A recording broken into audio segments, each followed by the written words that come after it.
Welcome to Page to Screen, the podcast where Nikki and Kristina discuss books that were turned into movies and films that were adapted from books.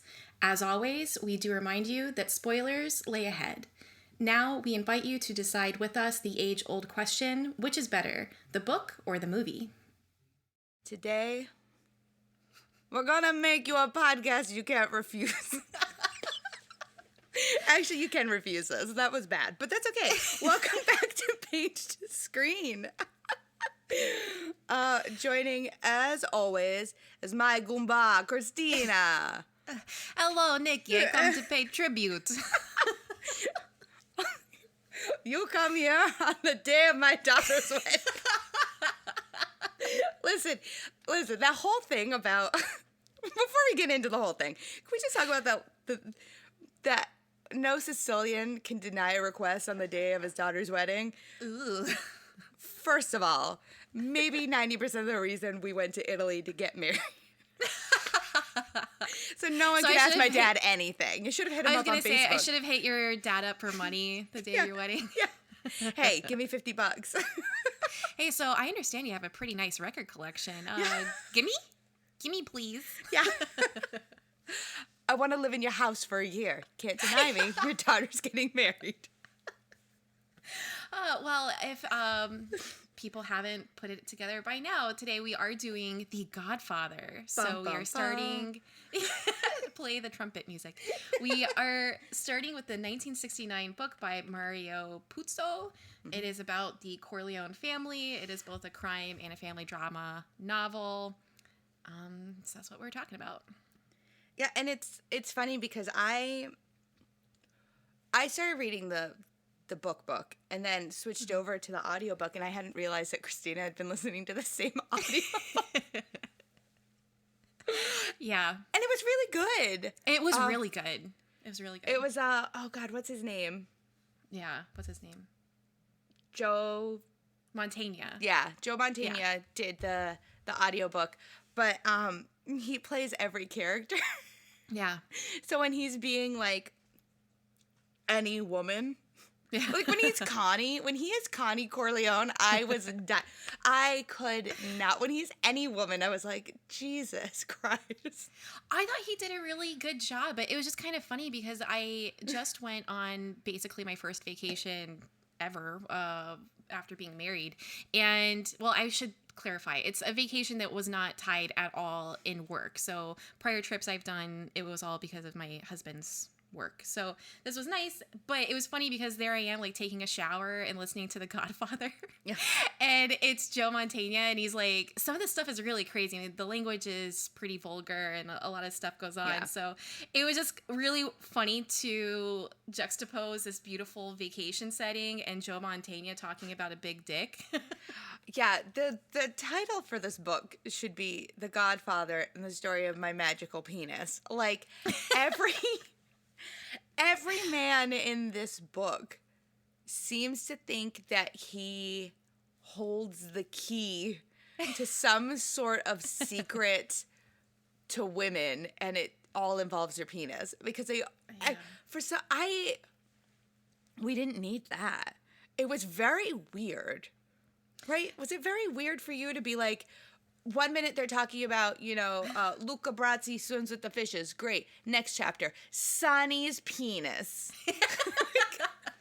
It's just, I think that the part about it, and it's not even just specific to the book, but just in general, men are so much more obsessed about penises than women are. Yeah. Women, we do not talk about it that often. I mean, sometimes, I guess, but well, now we're talking about it. Well, now we are because they're talking about it. We have to.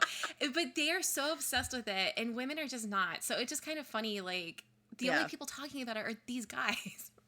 And they're talking about it a lot.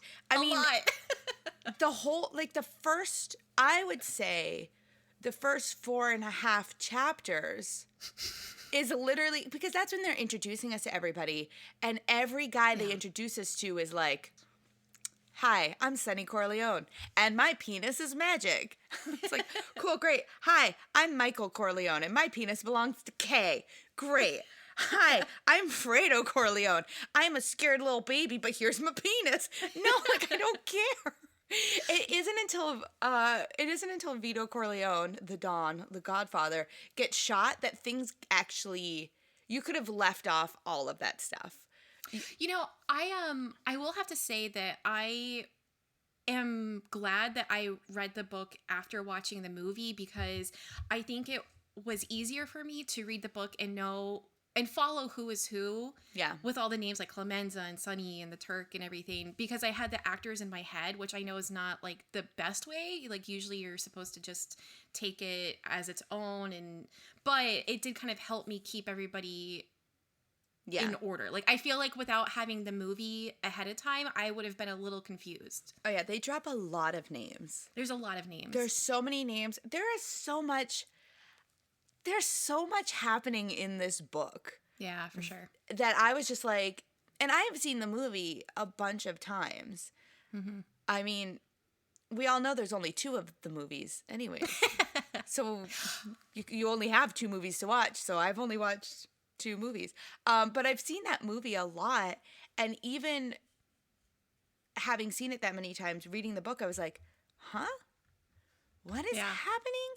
Because we get super in-depth backstories on everyone. I was surprised that, just to give a little bit of background for me real quick, I have only seen, this is only the second time I've watched The Godfather. The first time I watched both The Godfather and Godfather Part 2 was last year, 2020, during quarantine. I watched the AFI Top 100, and I had never seen them. I missed it throughout my life, so it was weird being like 30 and watching it for the first time, and I know that you've seen it like 1,000 times. So it was fun revisiting it like a year later, because I actually really enjoy both The Godfather and The Godfather Part 2, and I enjoyed this book, but I was surprised that a decent amount of the elements in Godfather Part 2 are actually in the Godfather book. Yeah, when I started with the audiobook, I went and listened to the opening, which was the letter by Francis Ford Coppola, which made so much sense to me. Yeah. After watching the movie and reading the book and then going back to that foreword, the letter by Francis Ford Coppola, he talks about they didn't want to do a sequel. Yeah. And I was like, and that makes perfect sense when you get to the end of the book and to the end of the movie. That's it. It's done. We all know the trajectory that's going to happen now. We definitely did not need a second film. I love Godfather Part 2. I think I might actually like it more than the first one. Really? And I know, yeah, really? I love it. I love it. Although I did, watching them together, I almost feel like they are one package deal. Yeah. So I actually, like, I remember, obviously, but I had kind of forgotten how the first movie ended. And I know that's silly to say because it's such an epic ending, but I went from one, I had like a bathroom break and then watched the second one. So I just thought of them almost like I was watching, like I binge watched like 2 seasons of a TV show. It just felt like they were together. So I appreciate the ending to the first Godfather probably even better now than when I originally watched it, just because I watched it as a standalone. Yeah. And it's so good. And I do like the ending in the book too. Yeah. It's just, if somebody could just do a supercut of those 2 movies where they put all the stuff with Vito Corleone from the second movie at the beginning of this, and then all that stuff with Michael that gets peppered in between in the second one towards the end. You know, all the legally lawyery crap. Put that towards the end, you know, and just like streamline the whole thing. I think that would be a good movie to watch. Well, they did do that. They did like the Francis Ford Coppola like supercut. Yeah, but like you can't find it on HBO Max or No. where did I watch this? Stars? I don't remember where I watched the movie. I don't know why I said it like that. Stars? Well, and speaking of pronunciation, I do like how we started this episode with Italian stereotypes and how Hey, I am not a stereotype. No. But I was curious for you because you are an Italian American and you're very proud of your heritage. How do you how do you take like the depiction of Italians in the book? I I think it's kind of, well, it's weird because I'm not a mob child or anything, so I can't really. Of course not. I can't. Well, you don't know. Wink. I mean, I don't know what my family in Sicily's doing. Y'all better be on your best behavior now. I You have to, like, it's set in the 1950s. First of all, World War II had just ended. Mm-hmm. And, with my knowledge of, mob in America, I feel like it's a pretty honest portrayal, especially for someone who wasn't involved in any mob dealings or anything like that. It is interesting. There is a lot of conversation about how Mario Puzo did kind of create this idea of a godfather. Like, no one was ever called like a godfather in a mob family before this book came out, apparently. Yeah. So it's interesting that that's something that the mob themselves took from this. And he just made up a bunch of other stuff. Like, he based it off of general knowledge that he knew around the time when he was writing it. Right. Because it's kind of hard not to know stuff about the mob, especially living in New York City. Like, the mob was very big. Still might be. I don't know. I don't want to know. You guys are doing a bang-up job. Leave me alone, please. Sorry. Like, please don't hurt me. But, yeah, I think the portrayal is pretty... I think it's okay, Like, if you take away all the murder aspect, what I really enjoyed about this book is that it felt very much like a Greek tragedy. It is, yeah. And yeah. I appreciated that. And when you look at the core of it, it's a family. It is just like a family drama, and I think that's how we need to look at this. Not Italian. I don't think it's an Italian stereotype, but I do think that people who have read the book and watched the movie, mostly people who have watched the movie, have taken it and ran with it and turned it into a stereotype. Yeah, and I think the thing that hit me more in reading the book than when I first watched the movie was just the plight of the immigrant in the United States, and how I found it so interesting that when I think of the Corleone family, in my head I think Italian Americans. I think they are Americans, they're in America, but they're from Italy. But they don't consider themselves Americans. They still consider themselves Sicilians and Italians. They even like refer to Kay as the American girl, saying that, but they're in America as they talk about it. And I just find that to be so interesting and also very tragic because of how immigrants are treated even today. Like, you say to my husband, like, oh, go back where you came from. And he's like, where, New Jersey? Like, what are you talking about? But there's just that fight, I think, in individuals where you want to grow accustomed to the place that you've moved to, but you still want to hold on to your heritage. Yeah. Both are really important, but they were probably so mistreated and felt so like they're not part of it that they have to just remain as they are. Like, there is this line that's divided. But when you think of Vito Corleone, he immediately, when he got to America, gave up his dad's name and then adopted the name to pay tribute to where he's from. Yeah. And I'm like, that's so interesting because it's really cool for him as a character that he immediately is building this new empire, yet at the same time he is making himself different. Like, he is isolating himself from the get-go. Yeah. Yeah, and it's funny because, Vito is very... You look at his, like, hero's journey, so to speak, and he slowly builds himself up because he's not a tough guy. No. A lot of the stuff that happens in the second movie at the beginning is in this, like you said, in this book, where he slowly ingrains himself in this world, and he doesn't even want to be the front man for a lot of that stuff. Like, when they start the olive oil company, he doesn't even put his name on the olive oil. Right. Like, he's very much he wants to be true to his roots and true to being an Italian in an Americanized society while building himself up and trying to create a better life for himself.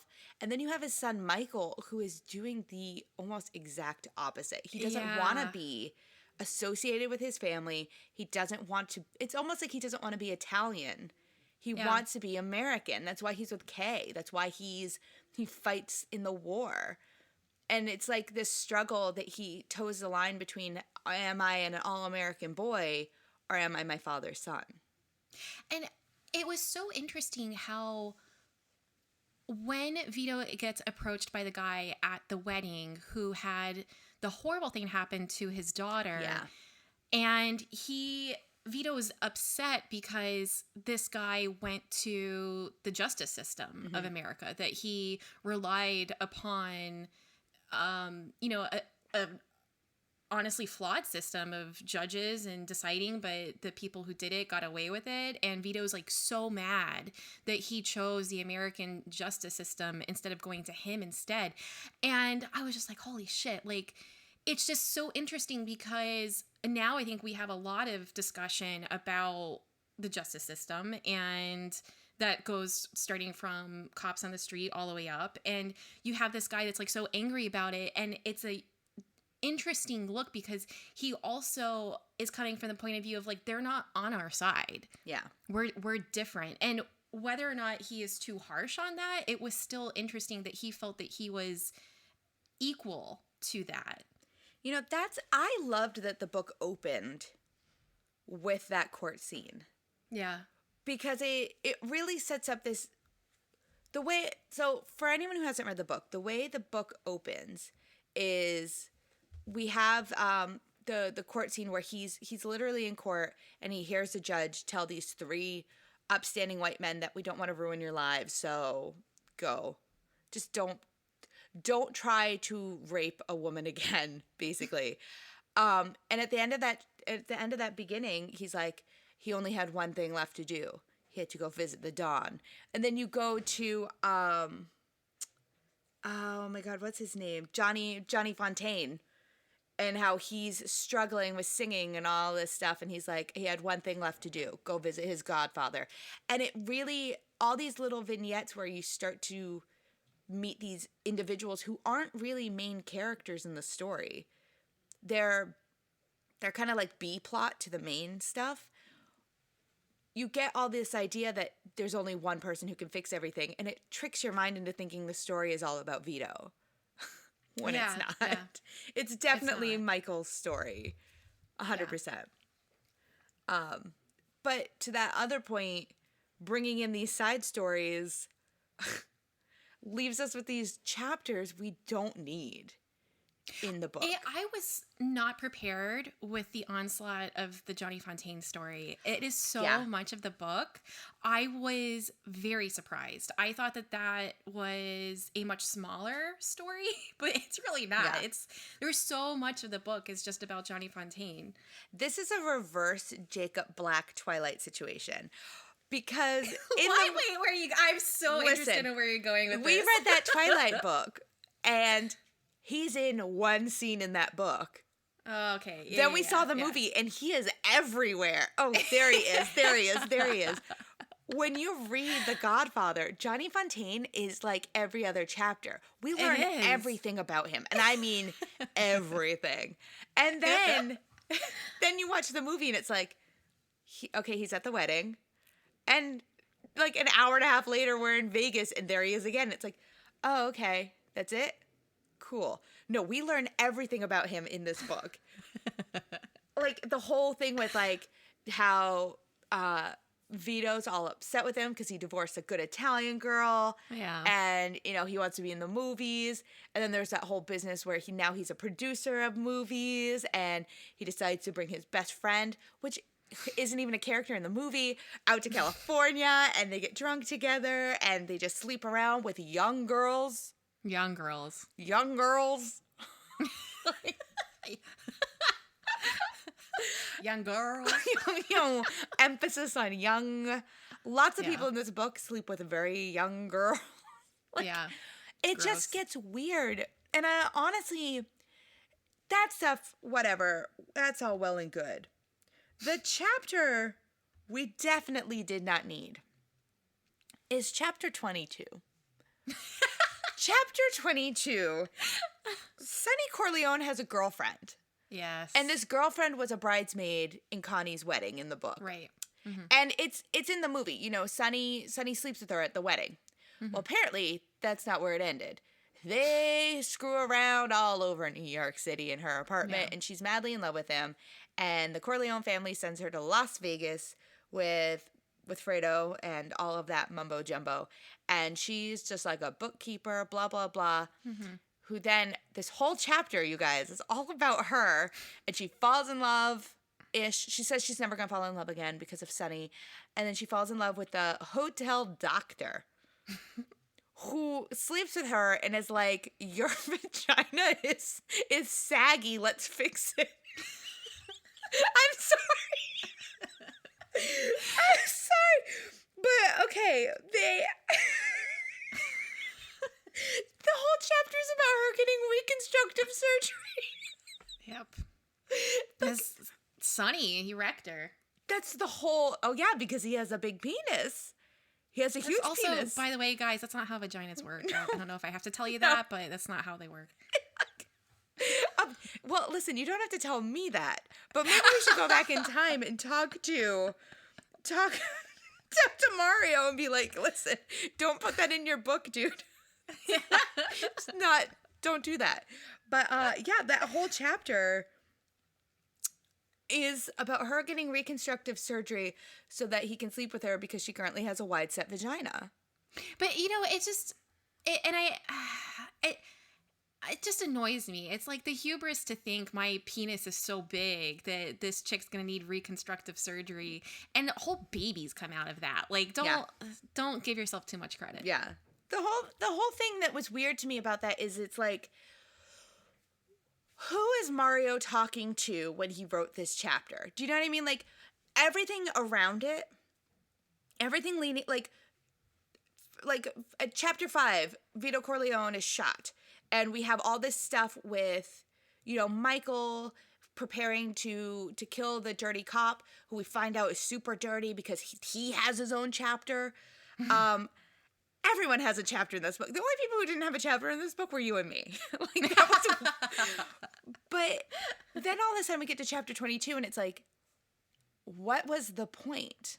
Yeah. Like, and this isn't like a female male situation where I'm like upset that they're like, oh, reconstructed surgery. Of course that's what they would think a woman needs, blah, blah, blah. It's not that. It's just that this book is about a family drama and the mob. Now I'm talking about Sonny's side piece and her wide set vagina. And it doesn't... What's she going to do? Hide a gun in there? Like, I don't understand what this has to do with the plot of The Godfather. You know what this book kind of reminded me of? It reminds me a little bit of Valley of the Dolls, in that it like starts with this like huge epic. I mean, there's years that's discussed in this, decades really, that are discussed in the book. So, I mean, Valley of the Dolls is what, like 30 years? Like, it's a long time. So this book goes through decades, and then there's a lot of salacious content that I think is almost like the guy version of that sort of soap opera melodrama. Like, this is like the guy version of a soap opera. There's crazy things that happen, a lot of characters, there's sex, there's violence, and sometimes I felt that the vulgarity and the salaciousness, like that vagina reconstruction chapter, it almost feels like he did it just to do it. Like, it's there to cause a reaction, not necessarily to get a point across or to be literary. It's like, it's just there as scandalous material. Yeah, it just, it's like gratuitous. We didn't need it. Right. And it could have easily been, you could cut that out. Talking about Cut it out. Cut it out.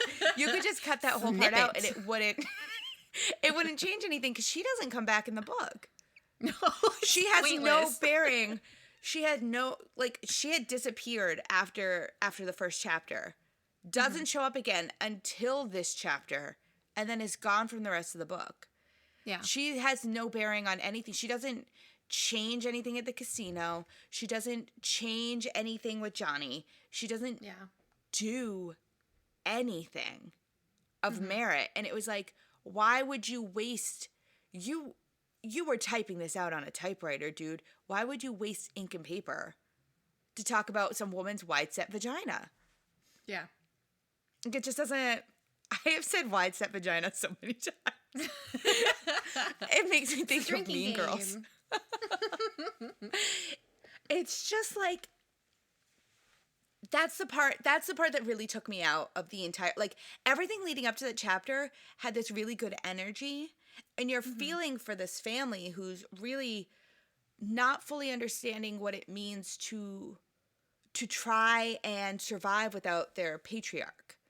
Because he's not dead, but he's still in his hospital bed. He can't do all the things that he was doing before. You know, you've got Sonny, who's a hothead, trying to figure everything out. And you've got Michael all the way in Italy who can't do anything to help anybody out. And, you know, you're worried about everybody. And then we get this chapter and you're like, okay, cool. You know, because you mentioned Michael being in Italy. I feel like one of the differences for me between the book and the movie is that Michael seems like a little different in the book. I feel like he is maybe a little bit more like quiet and pensive and softer. And it's interesting because I don't think that there's really that much different between him in the book and the movie, because it's essentially the same story. I mean, there's not there's a lot of differences, and I think it's more like kind of mincing like side characters that die at different times. Like there's definitely differences, but he isn't really that different. Like there's not too much of a crazy contrast. Yet I don't know if it's just the Pacino vibe that you get in the movie, like if he brings a different type of intensity, because he definitely does, but Michael is just like different. Yeah. Does that make sense? No, it does make sense. Like Michael in the book, I think book Michael really solidifies the fact that he's trying not to be like his family. Purposely trying not to be like his family. And I agree, he's very quiet, he's very bookish, he doesn't really want to be involved in all of that, so he puts himself in situations where he doesn't have to be, like when he went to war and all of that stuff. But I think that he's also, you know, because he's the youngest, I think he's very much attached to his father, so he knows that once Vito is shot, he knows that everything has changed. Yeah. Yeah. And it feels like Vito is almost respecting like your typical child rebellion, like between Michael going into the military, dating an American girl. Like I think Vito, it's clearly like his favorite son. Yeah. So he is probably going to allow him more allowances, but it's also very clear that Michael, despite all of his efforts to move away from the family, loves his family and loves his dad and is very rooted in it. And no matter what he does, he's always going to be part of it. Yeah. Yeah. Yeah, but in the movie too, like, I feel like in the movie, they speed up a lot of, I guess we'll talk about that. We'll talk about that when we get to it. No, actually...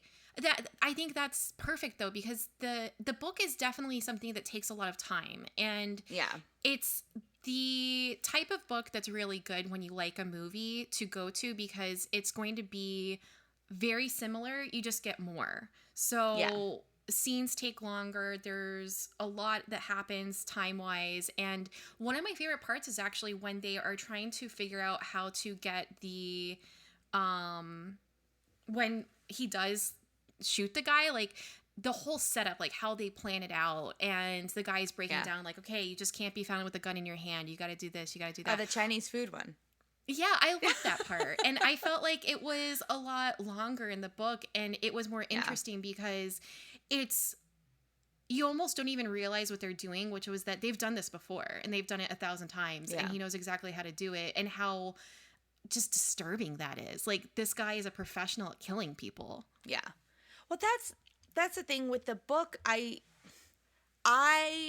feel like it is definitely like the, you know, Godfather extended universe. because everyone gets their own chapter. You know, Luca Brasi gets his own chapter, and you know, there's what's so great about his chapter is that everybody is scared of him. You know, everybody talks about him as if he's like this tough thug. He is the guy no one wants to be stuck in an elevator with, you know? Yeah. And he's sent on this secret mission by Don Corleone, and he is, you know, doing his own side mission thing, and no one else knows about it. And when we talk about the movie, that doesn't carry over. No. Like his whole death thing, all of a sudden instantly everybody knows. But in the book, it's like almost a week. No one knows where he is. Everyone thinks he's the one who killed him. Everyone is like, reading that and then watching the movie afterwards, it was like, oh, there was so much more. Yeah. There's so much more depth to who Luca is. Because when you see him in the film, they turn him into almost like a bumbling idiot. Yeah. And that's understandable. I read the trivia. Apparently the actor was nervous about working with Marlon Brando. I would be too. I think it's cute. It is cute. But when you read his character, this is the one character when I was reading the book, I didn't imagine the actor from the movie. Yeah. Because they are two completely different characters to me. They are, yeah. Yeah. I mean, I really, like, the book just gives you, you know, it's the meat and the veg, you know? Who would you cast instead? Who would I cast instead? Yeah. For Luca Brasi? Yes. I don't know, Dave Bautista.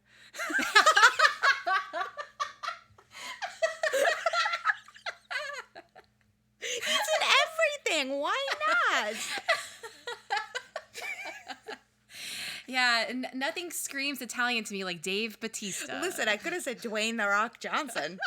Super Italian. He is in everything, so. I don't know. Like, Luca Brasi has to be somebody who is menacing enough. Yeah. Like, he doesn't have to be muscular. He just has to be menacing. Yeah. So it's an interesting conundrum that you're in. Like, you have to find someone who looks Italian and menacing. Who would you pick? I don't know. Dave Bautista can't be in the remake of The Godfather. And it wouldn't even be a remake. It would just be like, you know when they, like, made Princess Leia show up at the end of the Star Wars? Yes. Yeah, it would just be that. We just put Dave Bautista in the movie. Listen, if you want Dave Bautista, I like Dave Bautista. Jason Momoa. Wait, the whole cast of Dune as Luca Brasi.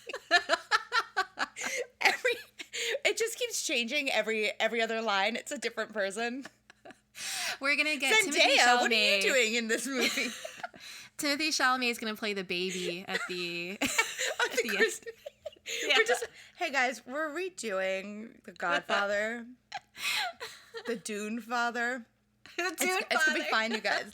Definitely gonna be fine. Oscar Isaac is gonna play Don Corleone. No, definitely Oscar Isaac would play Michael. Oscar Isaac can play anybody. Oh yeah, put him as the. Oh my god, he'd be such a good Sonny. He actually would be a really good Sonny. He's so good as Sonny. And it's like a different part for him too. It's different than a lot of stuff I don't think I've ever seen him really like lose like control. I think it'd be so good. Oh my god, could you imagine the scene where Sonny beats up Carlo Rizzi in the street? But I'm here for it. It's Oscar Isaac with those trash can lids. Yes. You know, it's funny how when I think about the Godfather movies, I think about them being long and dense, but there's stuff that they skip over in the movies. So it's like if the movies are long and dense, like the book is even more so. There's just a lot in it and there's a lot going on, but I did not feel myself like taxed or strained. Like I was excited to listen to it. I was excited to like put it back on when I was driving or whatever. I don't know. It had me engaged. Even in some of the chapters I felt were unnecessary or when it was going on about something, I still felt that it was a fun read. It was. I really enjoyed it. There's just so much more to it. And I agree. Like, there wasn't a moment where, there was never a Little Women moment for me, you know, like where I put the book down and was like, oh my God, are we done yet? Like, there was always something happening. Yeah. That it was just like, well, then where is this going to lead us? Like, what road are we going down now? And I think it's really entertaining. I mean, yeah, you can take away a lot from it, and it's still an entertaining book. Mm-hmm. And I think that's a good marker of a book. It's not that all that stuff that you take away is boring. It's just all that stuff that you take away doesn't really add too much. Yeah. To the core story. Yeah, and for a book that has a decent amount of like action, I also felt that he did a pretty good job of describing things, because really the only other book that we have done on this podcast that had that type of aspect was probably the Nothing Lasts Forever, Die Hard book. And that, I felt like the action was good to a certain point, and then it got really muddy and it was kind of hard to follow. Yeah. Whereas this one, I never really had a problem. Like I said, the only problem I had was sometimes people, but I had the benefit of the movie. Well, I will say there is a little bit of a timeline crossover thing that was a little muddled sometimes. Mm-hmm. Because the book is one solid book, but instead of chapters, it's like book 1, book 2, book 3, book 4. And you'll be in book 1. Well, let's move forward after Michael goes to Italy. That's where I really noticed the timeline was a little awkward, because like, say, I don't even remember what happens, but like book 3, Sonny gets murdered, you know? Book 4, Michael's in Italy, and it's literally the very start of Michael in Italy. Right. So it's like it restarted everything that had happened in book 3. Yeah. So they're playing in tandem, but you don't get that right away. Mm-hmm. So you're reading it and you're like, okay, okay. Oh, okay, now he knows that Sonny's dead. Okay, now I know where we're at. You know? You know what it feels like, though? It feels kind of like when you read someone's autobiography. Sometimes they do that in order to keep topics together, but it's very confusing time-wise. It's like, I understand why you split this up, because they're two totally different stories, but because they're happening concurrently for portions of it, it does get confusing time-wise. And when you're talking about and that's something that was probably not an issue with Valley of the Dolls, because you're flipping from person to person. So it's not confusing time-wise, but this one definitely does have that problem. Yeah, because when the Corleone family is, their entire storyline is interconnected. Mm-hmm. Like, when you drop in, you know, all the other people into the situation, I don't think it's as glaring. But like the Michael situation being dropped in the middle of everything that was already happening in New York, it was just kind of like, okay, hold on, let me rethink about this. Like, where are we and what are we doing? And then you drop in Kay. You know, all of a sudden she's being visited by the cops about the murder of the police officer, but it doesn't happen right away. And you're like, wait a minute, that happened like a year ago in book world? Like, what is happening? Yeah. Speaking of Kay, so Kay, I felt, had a lot more meat in the book. Like, I thought she was a really interesting character, and she's one where, when we talked about Twilight, how there's that newer book where it's all from Edward's perspective, and like they did the same thing for Gone with the Wind, where it was all from Rhett Butler's. I would love to see a book that's all from Kay's perspective, and her experience with, like, pre-Michael, like what was her life like before that, and if she had any relationships, and then going into this family and how she handles it all. Yes, because what I really loved was the fact that in this book they talk about how she was calling to talk to Michael's mom like every week. Yeah. And I'm like, that to me, I'm like, that is the sweetest thing. I know. Like, you're not even with her son anymore. You don't know where he is or what he's doing, but you're going to call and just like Also, I will say this is not an Italian stereotype. It is true. My grandma does it. If you show up at my grandma's house, you're going to get fed. And I love that part where she's just like, where are you? You're in the city. Tell the taxi guy to come. I put food out. And it was just like, to me, I was like, yeah, okay, that makes sense. Of course it makes sense. Real quick, when I watched the 2 movies back to back last year, it was because I had like a stomach sickness. So I called out of work that day and I was like sick on the couch. And all they fucking do is eat pasta constantly. And the book does not there's a lot of food in the book too. And it makes me so hungry. And last year when I was watching the movies, I couldn't eat because of my stomach sickness. Oh, no. So I was just sitting on the couch with boring crackers and ginger ale, so hungry. And finally, when I could eat again, I ate a giant bowl of traditional fettuccine Alfredo, and it was so good. Well, fettuccine Alfredo isn't really Italian. It was the Italian kind, not the bullshit. Oh, okay. Not the bullshit American not one the with Olive Garden heavy cream. Food? Okay. No. It was legit. Carlos, my husband, I'm just checking. makes it really good. Yeah. I'm just checking. Because we Calm are doing down, this Nicole. book. I am checking. I don't want to make Italians angry. Yeah. I mean, listen, you're fine as long as you don't call it gravy. Gravy? What do you mean? What? Oh my God, did you not know that there are Italian Americans who call sauce gravy? What? Hold on. Did you not know this was a thing? No. Oh my God, it's a thing. Okay. I don't want to single anybody out. New Jersey. It's sauce. It is sauce, pasta sauce. Pasta Are you with telling sauce. me there is a portion of the United States that if I went for Thanksgiving and I was like, hey, can you pass the gravy for my stuffing? They're going to give me fucking marinara sauce? No, they're definitely going to give you regular gravy at Thanksgiving. But if you go to their house for Sunday dinner, they're going to call it gravy. What? Girl, I am not making this up. Why? I wish I was.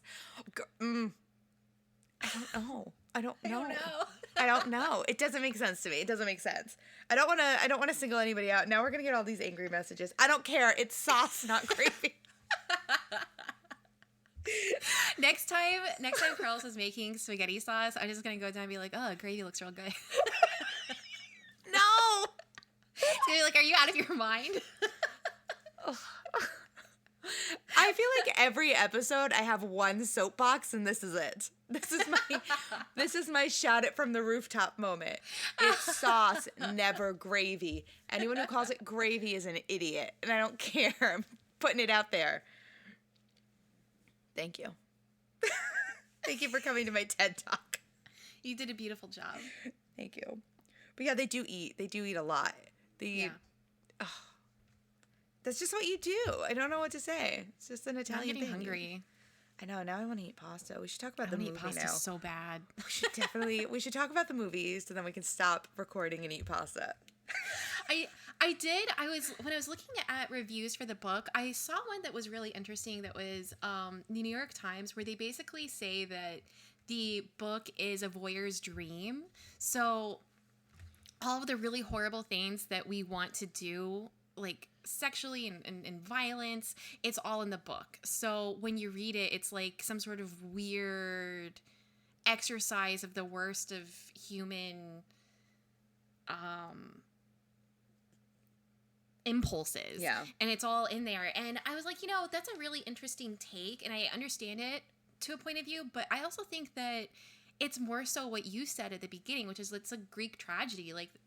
You see so much about Johnny Fontaine in the book, and his story's sad, and he's not even that bad of a guy. Out of all of the guys, he's actually very sympathetic, even though his treatment of women's questionable. It's still he's a sad person.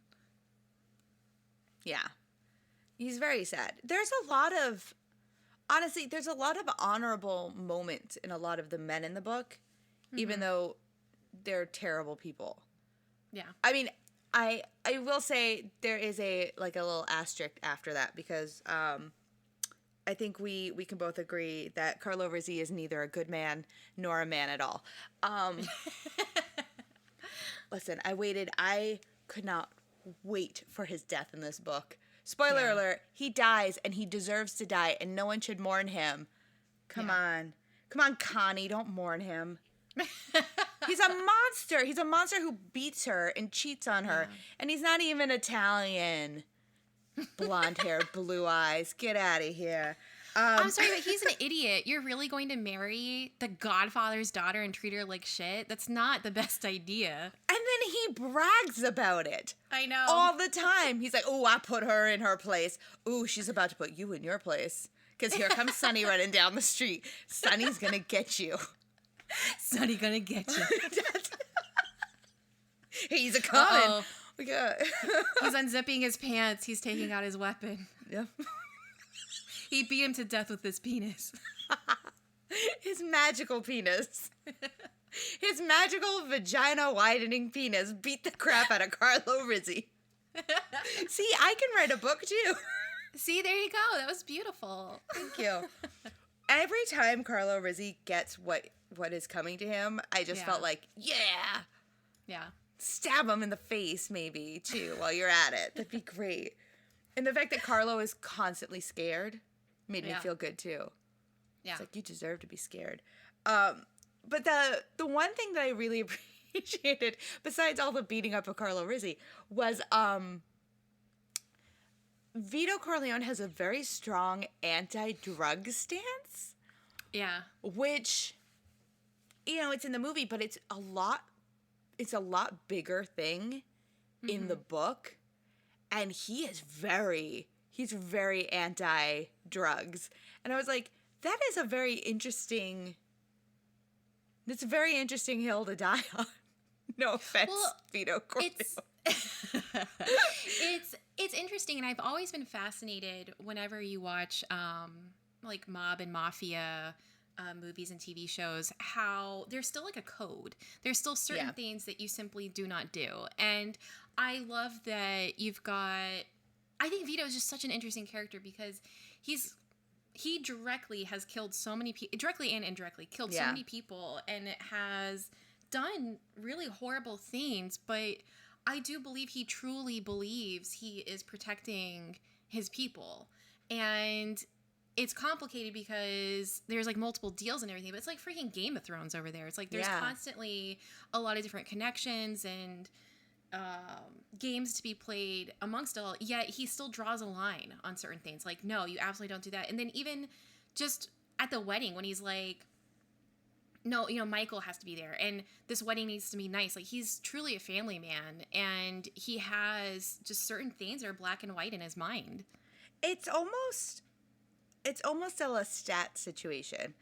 Because you know how in the book, mostly in the movie, I guess, he talks about how, he can read people's thoughts, and he's like, I'm only going to kill this person because they did this, that, the other thing.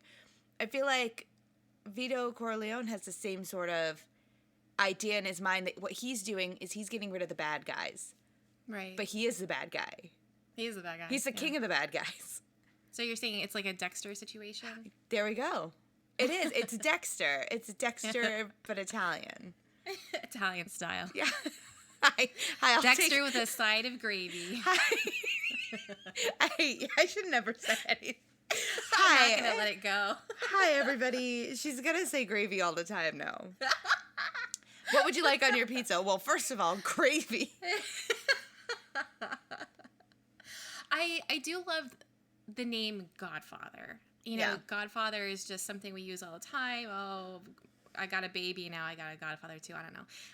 But when you just look at the words, how it's God and then Father, and how he has, like, in not using the justice system, like, he is God, he is all powerful, he is controlling everything, but then he's also the father, and he's also taking his role as father and family man very seriously, and then he's very condescending when he thinks that other men are not doing the same thing. Yeah, it is an interesting play on words. Mm-hmm. It's a choice. It's a very strong choice for Mario to be like, this is what his nickname is. Mm-hmm. And it's a fun way. It's a fun way to look at it too, because it is true. He acts as if he is God. He is judge and jury. Only he can judge you. Mm-hmm. Oh, and he will judge you harshly. It's weird though that I'm just like thinking about it here. It's weird that he has this position, and when you think about his children and who will be his successor, I don't know that any of them were truly like prepared for it. No, I don't think And they you were. would I think that think he would have maybe tried to do that a little bit more throughout their youth. Well, in the book, they talk about it where he started taking Sonny into some of the meetings with him and having Sonny sit in, and he realized that Sonny had too much of a temper. I think the entire time the whole idea was that Michael was going to succeed him because Michael was the only one who listened, not talked. Like, he wasn't all action. He was always listening. So he knew everything. And I think that Vito always knew that Michael was going to end up taking over, but he didn't want Michael to take over. Yeah. You don't want to ruin the innocence of your, of the youngest one. Yeah. And it's like in the beginning of the book with that letter from Francis Ford Coppola, he describes it as a king with 3 sons who each inherited a part of his personality, and he literally says almost in the vein of a Greek tragedy. And I think that's a fun way to look at the book after you read it. It is a king who's trying to choose his successor, and he runs out of time. Especially when you think about how he has all these lands and he puts all these people on all this property to try and help him control it. Because, he's in control of everything overall, but he's not in control of each section. And I love that, though, what you said where he is a king trying to choose a successor, but he ran out of time. That's so just heavy. Yeah. Yeah. And I think the saddest thing about him and his death is that he doesn't die because of the mob. It has nothing to do with that. Because you think about it and you're like, that would be a more like a hero-y type of death. Dying protecting somebody like Sonny did. Or dying because you double-cross somebody. These big, gigantic deaths. And he dies as a normal human being does. He has a heart attack. He is no longer the Godfather. He is just the father. He's mortal. And I think he's not God. Yeah. He can try to control all of this different stuff, but at the end of the day, life is life, and you can't run from death. I think that's a really interesting choice to have him not die when he got shot 6 times. Have him survive because we talk about it in the book, he was previously shot at and almost died then. And then he was shot at this time and almost died. And each time he keeps coming back, and he comes back stronger with his family tighter around him. And then all of a sudden, his death is at the hands of God himself. He sounds he had like no control over it. Coming back all the time. Yeah.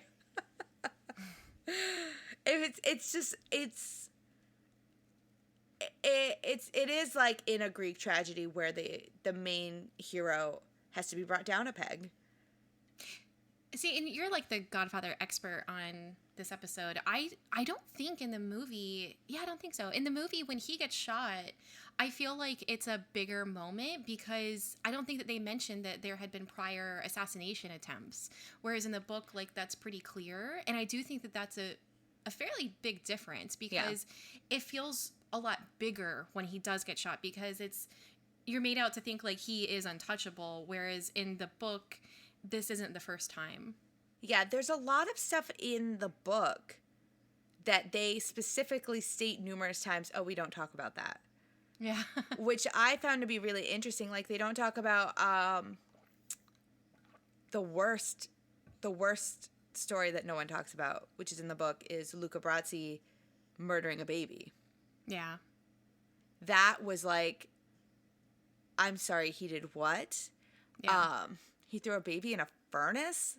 I was not prepared for that story because it's not mentioned anywhere else. There's a lot of moments in the book where Michael is trying to learn and trying to understand his family, and they're like, that we don't talk about that. They mention, like Vito was shot at before. He's like, this is nothing we haven't dealt with before. And Michael's like, I'm sorry, what? And they're like, don't worry about it. Yeah.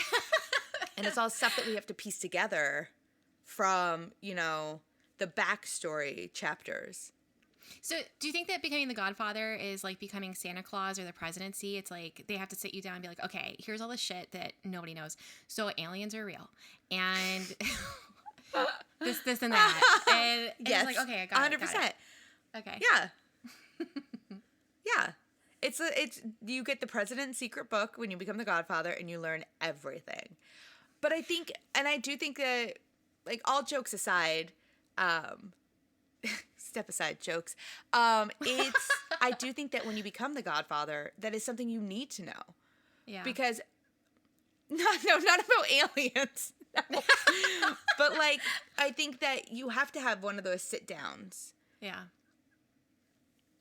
Like, you have to have a sit down with everybody and you have to listen to what they have to say about everybody who you've known your entire life, because you could see people one way forever, but until someone tells you everything, you're not going to know. Like, you know, people hear us on this podcast talking about these books and stuff. They don't know what else I'm reading. They don't know what else I'm watching. Yeah. They only know one side of it. So Right. until you're involved in it and you know everything, you're not going to know nothing. And I think that's... I think a lot of people, I know that this happened to me, where when I started to get older, not even like necessarily an adult yet, but maybe like 16, 17, 18, I started to learn things about my own family, like that I didn't know. And you get a little bit more of the tea in some of the drama that you were protected from as a kid, and you look back upon things like, oh, wow, okay, this makes a lot more sense now. But Michael's not a kid anymore. So it's like, why are they still leaving him? It's like they're still treating him like he's the little brother, even though he is a fully formed adult at this point. Well, I also think it has a lot to do with him wanting to be the outsider. He wanted to be an American, and they don't trust Americans. Right. Like, I think that plays into it too. But yeah, it is interesting. Yeah, when you become a little bit older, I mean, by 18, they know if you're going to snitch. Your family knows if you're going to snitch or not. And you do get trusted with a lot more information. And it is sad that Michael missed out on a lot of that, because I think his father was just trying to protect him from it. But had his father actually been open with him earlier, perhaps they would have been closer. Oh, yeah, they definitely probably would have been closer. And I think that Michael might have lived his life a little bit differently if he had known. I don't think he would have. I wonder if he would have been with Kay. Yeah. Because she is like the girl next door, all American. And he was with her because of that. But if he had gotten closer with his dad and embraced his, you know, Italian heritage and, you know, wasn't ashamed of his family and really wanted to be a part of his family, would we have even had Kay as a character to begin with? Right. Yeah, probably not. Probably not. Or would have just been 16-year-old Apollonia? Well, so that's so interesting, because Kay is everything that they think of an American girl. So she is more sexual, and she is more sure of herself, and, you know, it's still 1950, so it's not like she's, you know, working girl, like that's not what's going on, but she is just a lot more independent. And then you jump to a fucking child, basically a 16-year-old, and she's virginal and protected and isn't as like worldly and independent. It's such a weird follow-up to Kay. Well, Michael says repeatedly in the book, it's this need where I have to own her. Yeah. And besides the wide set vagina thing, this was the one part where I was like, I was like, Michael, you can't own a person. Like, don't. I mean, you can, but don't do that. Like, he wanted, they call it being struck by a thunderbolt. And yeah, that sounds all sweet and good, but then you're reading this stuff and you're hearing what he's saying, and it's not. It just comes off as weird and creepy. He wants to own her, and and I think maybe it does go back to the stuff with Kay. Kay was independent. Kay had her own thoughts, ideas. She was like a college girl. She really, she knew what she wanted, and she was gonna go get it. And then you have this girl who is 16 years old, has never left Italy, lives with her family, doesn't speak English, doesn't know how to drive a car, and still doesn't know how to drive a car. Will never learn how to drive a car. It's a rocky road. Womp womp. But that train of thought took the wrong turn. Really dropping a bomb there, huh? Boom.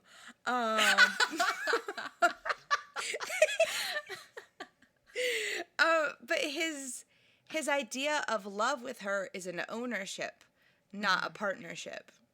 Right. And I do think he loves her. He's. Oh, I think so too. He doesn't see Kay for a while after he comes back to America. But it's just this idea that his love is based on having sole control over her, that it's just weird. Yeah. But you know what? It's not that creepy in the movie. I mean, it's still creepy, but it's not that creepy. It's still creepy. And she's actually played by a 16-year-old. Yeah. But we're going to... It does get weird. It's weird. But I think we should... This is another weird episode. It's almost like Rosemary's Baby in a way, because... It's exact. The book and the movie are so similar. So fucking close. It's so close. It's so close that really the changes made, I think, are fine. And I think that it is like cinematic changes, like things are kind of like condensed, and some people die at different times or don't die at all. But for the most part, I mean, it's pretty similar. Because the book and the movie are so similar, we really did go... We kind of like edged in and out of that one, but we should really talk about the movie. Yes. So the film is the very famous 1972 movie, The Godfather, same name, directed by Francis Ford Coppola. It is largely considered to be one of the greatest films of all time. It's also one of the only films who has a sequel that is also regarded as one of the greatest films of all time. So both are on the top AFI 100 list. They are always on lists somewhere, anywhere. I think one of the biggest scenes was that it took the mafia mob genre and made it into like art. I think a lot of the films before then were not considered to be as good when it came to like gangster films, whereas this one is highly acclaimed. Yeah. And it feels like the only people who are in this movie are you and me. Like, this cast has Marlon Brando, Al Pacino, James Caan, Diane Keaton. Yeah. And I want everything Diane Keaton wears in this movie, especially the dress she wears to the wedding.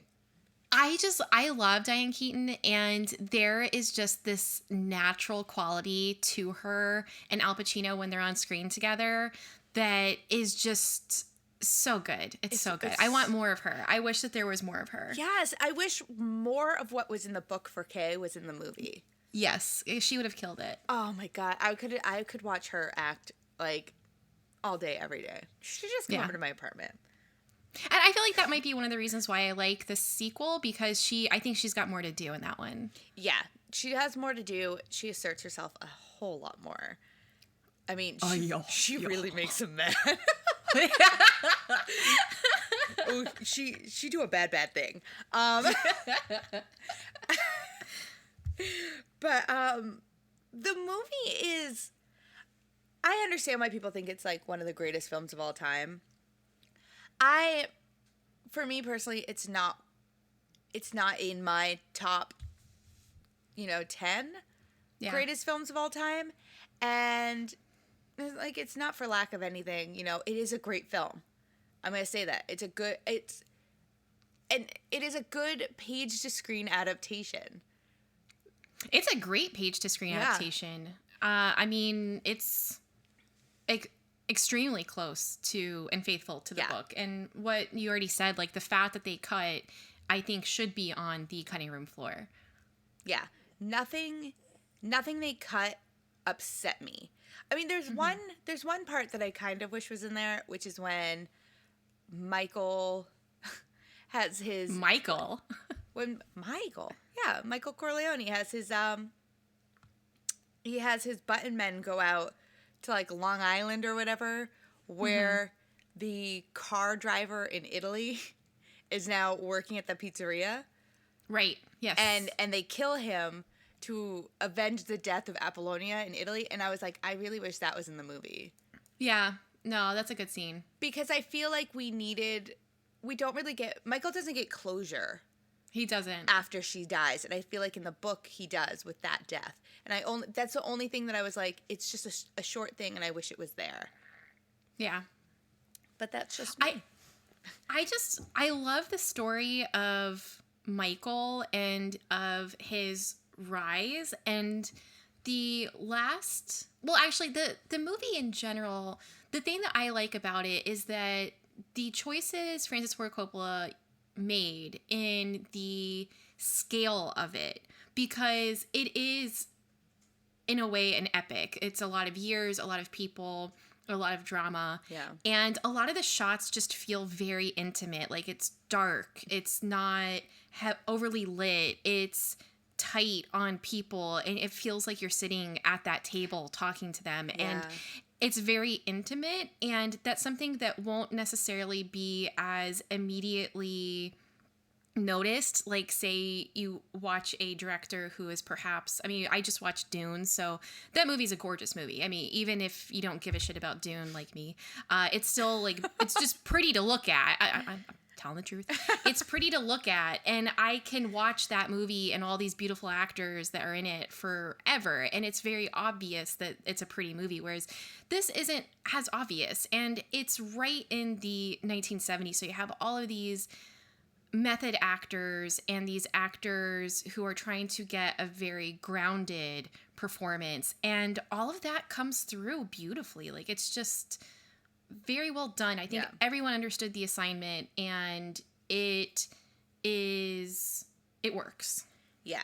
I think that the cinematography for this film is far beyond anything that was coming out at that time. There's one of the scenes that I think it's really beautiful in is, and it's such an awful scene to say this is so beautiful, is when Carlo is beating up Connie.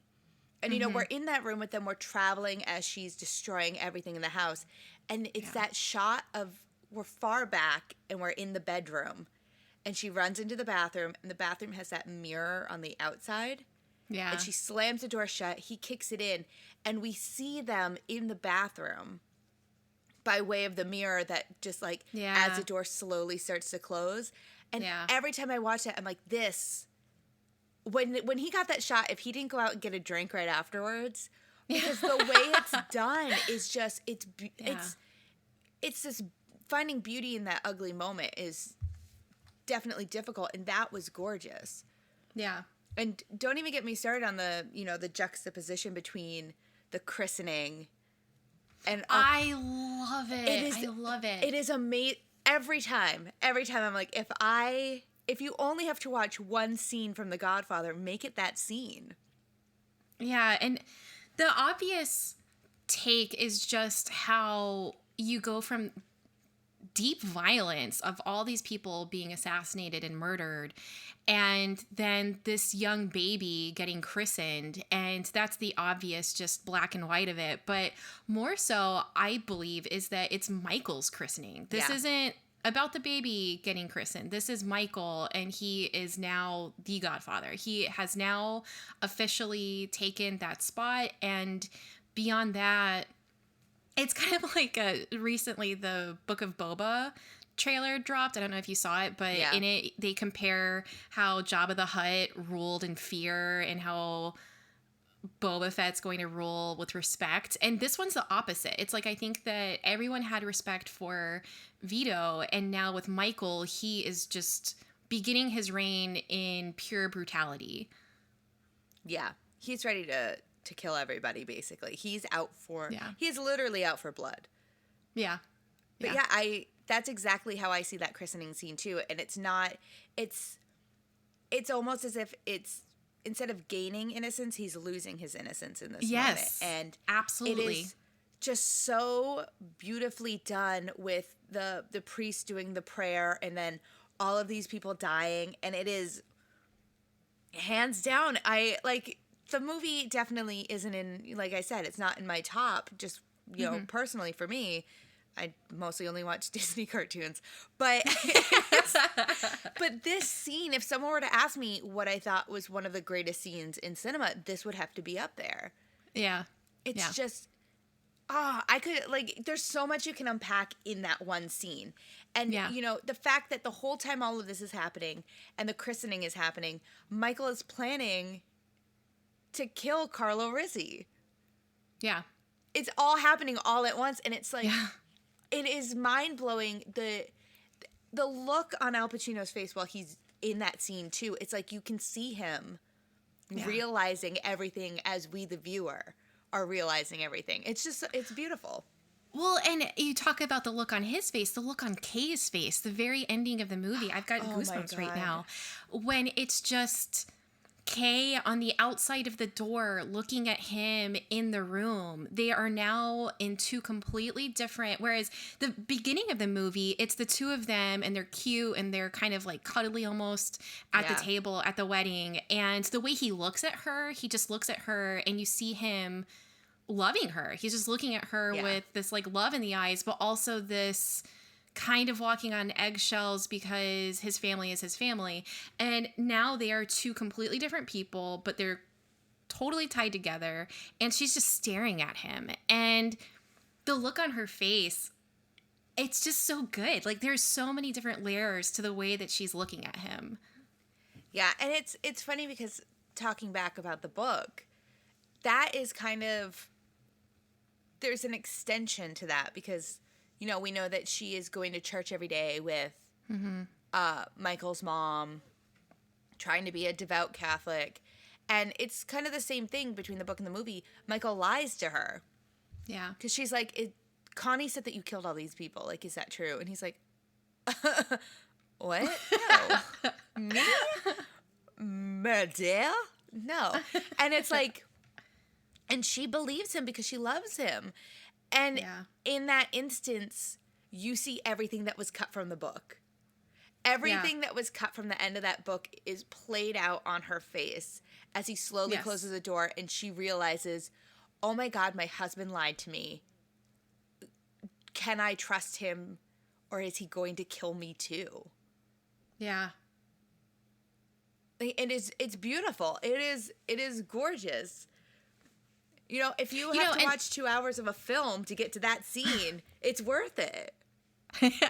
I hate to bring up Game of Thrones again, but you know in Game of Thrones when Cersei kills all those people and then she's sitting on the throne and that's when Jaime shows up and sees her?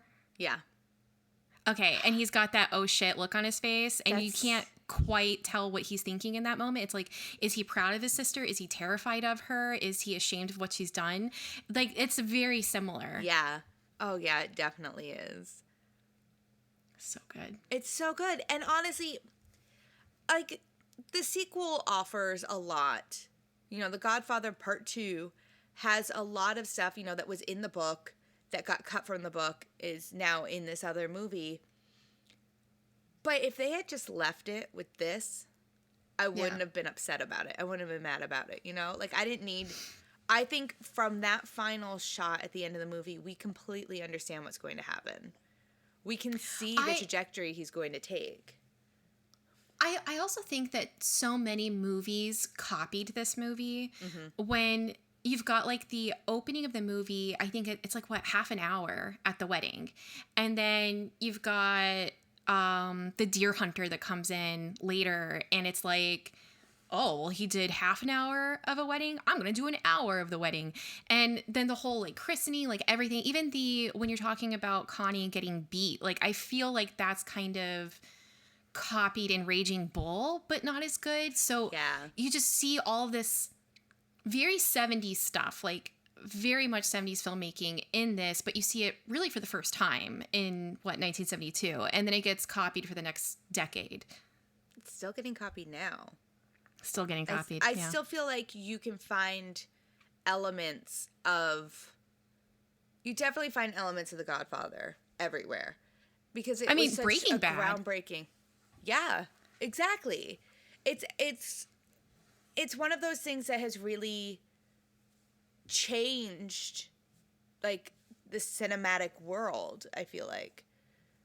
Yeah, and I think that it coming out in 1972 is so perfect because at this point they're not doing a lot of the censorship in movies. So most of the, like, I think about Public Enemy. It's one of my favorite Cagney movies, and in that he gets his comeuppance. A lot of the gangster films of the past, the main person gets their comeuppance. The main person has to die. The main gangster goes down.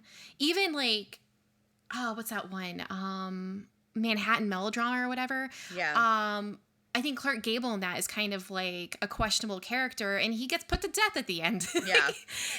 In this one, you give Vito the heart attack is almost like an out. He actually doesn't get his comeuppance. He dies very happily, surrounded by this garden and his grandkid, and he dies peacefully at home. And then you've got Michael at the end, who is now taken over, and it is a tragedy because he has lost his innocence, but he is still succeeding and he is still winning. He just slaughtered all those people, and he cemented himself as the new guy. Yeah, in the end, I don't want to say evil triumphed, but we know that evil is... we know that history is repeating itself. Right. It's the snake eating its own tail. That's what The Godfather is. It's never going to stop. Michael has a different persona than Vito, because Vito still has that family man aspect of himself, but Michael doesn't. That is true. There's this thing called like the Godfather effect. Did you look that up when you were... No, actually I did not. It's basically how, like, we were talking about how The Godfather really changed cinema, but it really was a turning point in, cultural conscience. Like, when you think about films up to that point, people weren't proud of their home heritage. They were proud to be Americans. Right. And we really reached a turning point with The Godfather, where we mentioned it is about a family who sees themselves as Italian first, American second.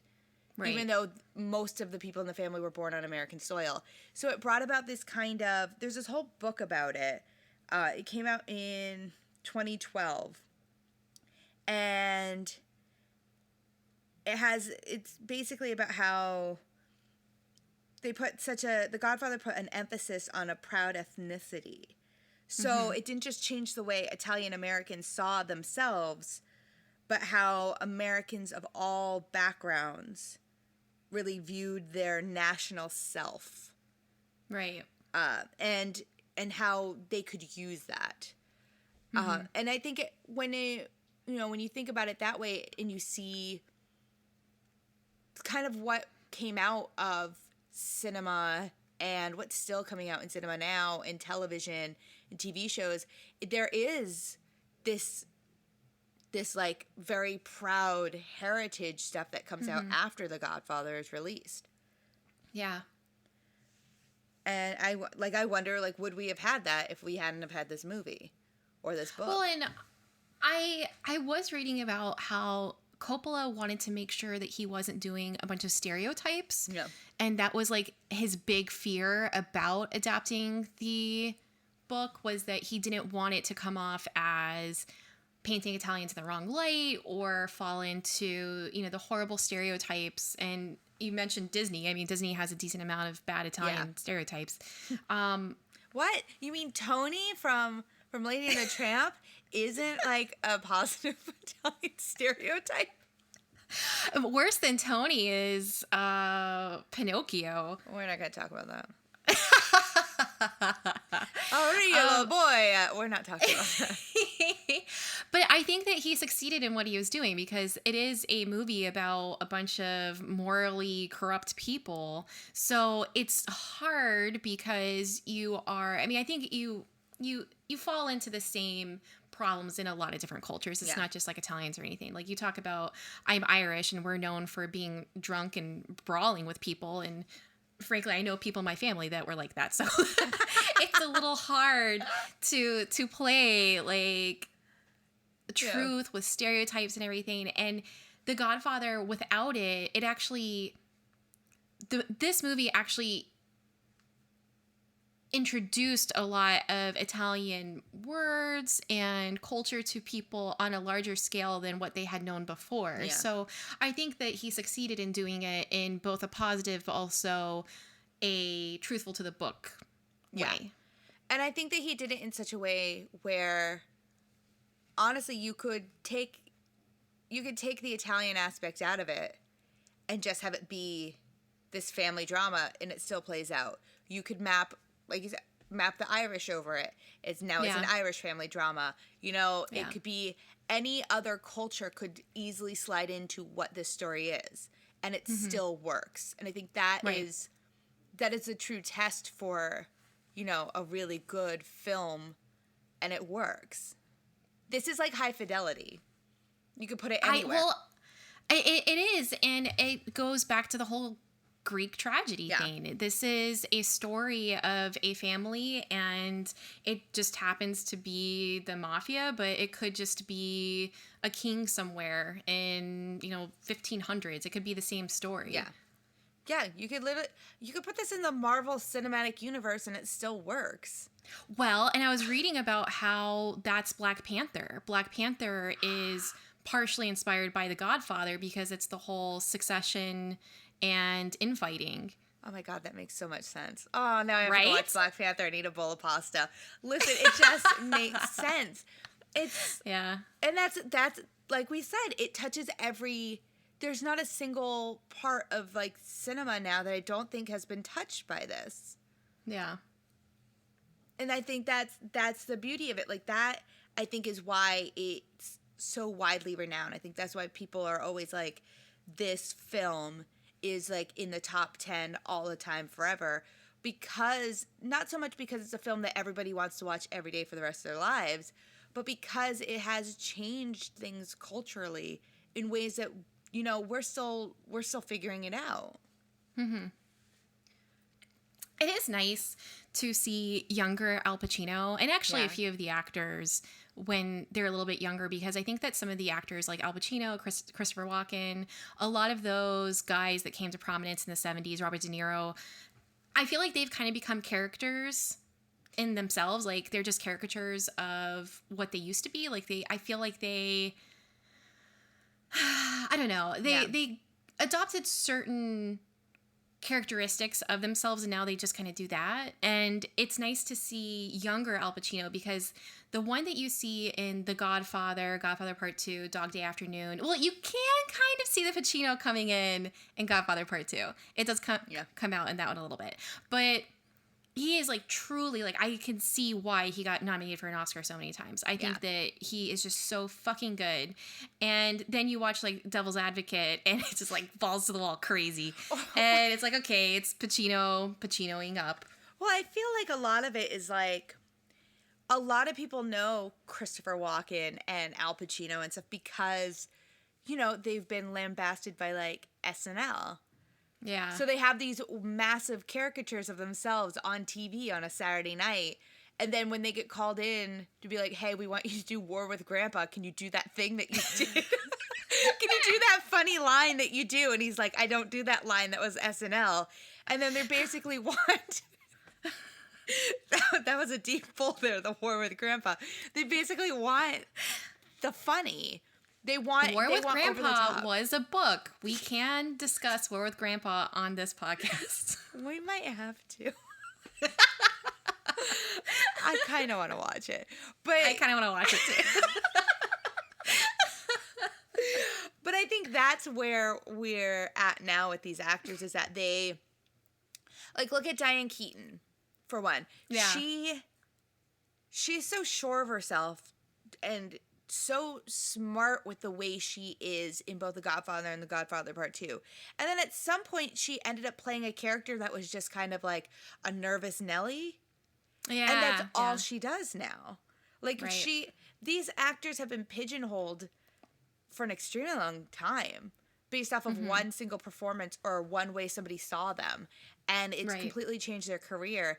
And yeah, to see them in this, I almost always forget that Diane Keaton is in this movie. The first time I watched it last year, I didn't know that she was in it. So when she showed up, I was like, oh, what? Yeah. Diane Keaton up in here? Awesome. Yeah, and I'm like I said, I've seen this movie a bunch of times, and every time she shows up at the wedding, I'm like, oh my God, it's Diane Keaton. It's like, this shouldn't surprise me anymore. I know who that is, but it's still something where I'm just like, and I think it goes back to that idea that, especially for us, by the time we were culturally aware of these actors, they were already doing their own caricatures of characters that they played before. Right. Like, First Wives Club was really the first time Diane Keaton became a superstar to me, you know? And and that character that she plays in that is kind of like something she plays in a lot of the films that she's doing now. Yeah. So to see her in this, you're just like, oh my God. To see her in The Godfather Part 2, hand to God, wow. She's so good. She's so good. Oh, we should just talk about The Godfather Part 2. Basically, we can, because parts of the first book are in the second movie. You know who I think is an unsung hero in these movies? I think that his performance is so good, and I think it's very controlled and a little bit more understated, so I don't think he gets as much acclaim, but Robert Duvall, I think he's so good in these movies. He's so good. He's so good. He is so good. Listen, everybody who's anybody in the 70s was in this movie, and they are at their peak, and they are fabulous. And there's not a loose thread at all when it comes to this. Everybody's playing it perfectly. I do think that Sofia Coppola could have maybe given more as the baby. Yeah, we need more crying, please. I mean, we don't want to get into the nepotism of the Godfather series, do we? Do we really want to go down that road? Connie. Well, we could start talking about Godfather Part 3 if you'd like. I don't know what that is. Kristina, stop making things up. Godfather Part 3. Are we writing that? Is that the one we're writing together? Cool. You know, one thing like with the movie that I also find to be very effective and controlled, and it's a sign of a good director, and so Coppola definitely knocked it out of the park with this one, is the change in tone from scene to scene is so seamless. Like, it all still feels like it's the same movie. I always get kind of annoyed when I'm watching a movie and I feel like one movie ended and another one started. Yeah. You know what I mean? Like, it's just like the whole tone shifts and I don't understand why this has occurred. Sometimes it's really fun, like in movies like Hot Fuzz or something. Like, there's specifically they made the choice, it's one movie here and another movie here. But in The Godfather, from scene to scene, you get different vibes. So there's a lot of conflict in the wedding scene because it's all so cheerful and family, yet these deals are going on in this room, and it's just explaining what you're in for the rest of the film. But then some scenes, and the one that like stands out to me the most is when Michael goes to kill the guy and he's in the hospital and you've got like the record playing and it's skipping. It's so creepy. It almost feels like a horror movie. Like, and I love that. I love when movies go into the horror movie creep type of aspect. And that's what that is. But to have a scene like that that's so creepy, then, and it's only killing one person, then going to the christening where all these people are dying and it's not like the same kind of tense. Yeah, he does a really good job of like keeping you guessing. Yeah. Because like even when he's at the hospital visiting his dad too, like and no one's around. Yeah. It's very Shining-esque. It is. There's that one long shot of the hallway and there's no one there. And it gets me every time because I'm like, someone's going to jump out and shoot you. Yeah. It does a really good job of keeping the suspense. And like, the movie is over 2 hours long. And it's long. It didn't feel 2 hours. There's something happening every minute. It doesn't always feel like, it doesn't drag. Which is, it's pretty hard for a film of that length, to not have some moments where you're just like, oh my God, really? But everything has an action and a reaction in just about every scene. So you're never just like left with nothing. Yeah. And I appreciate that. I think I like that because that's just how the book is too. There's no really, sure there are the stories in the book where it's like, oh, and now we know everything about the cop. But when the action is going on in that book, it's just like pow, pow, pow, pow, pow, Yeah. Yeah.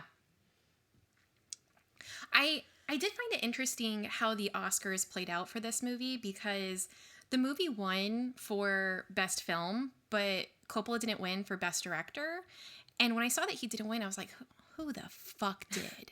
And then I looked up, it was Bob Fosse for Cabaret. And I'm like, oh, well, this is a toughie now. Yeah. Yeah, I don't want to take that Oscar away from Bob Fosse. I know. So what do we do with this information? Well, this was the Oscars where Marlon Brando hired an actress to be a Native American and not accepted the award for him. Well, and the fact that Marlon Brando was put up for Best Actor and Al Pacino was nominated for Best Supporting Actor. That was I think is quite a choice. Yeah. That was a very interesting decision on the producer's part. It definitely should have been swapped. It should have been swapped. Marlon Brando is barely in the movie. And I think he's great in this. Yeah. So if you want to give him the Best Supporting Oscar, that's fine. But I do think that Al Pacino should have been nominated for Best Actor. And he would have won.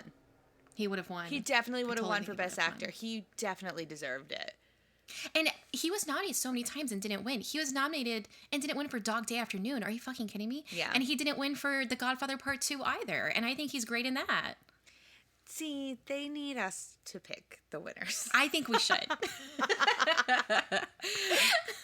Hey, everybody. We're the voting committee now. Shh. It's a secret. So who do you think won for Best Supporting Actor? Bob De Niro, War with Grandpa. What? That movie didn't even come out this year. Well, he's who won. So Yeah. What can I tell you? Oh, the audio Oscar is going to my husband. No, he didn't work on a film. It just wanted him to have an award. Best cinematography went to that photo that Kristina took on Instagram. I thought it was really pretty. Okay, so wait a minute. Who do you what movie do you think is better, Cabaret or The Godfather? Oh, jeepers.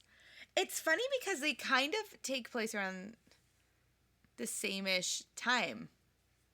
There are a few. I mean, one's like World War II, one's right after. Yeah, like the beginning of The Godfather takes place after everything that happens in Cabaret.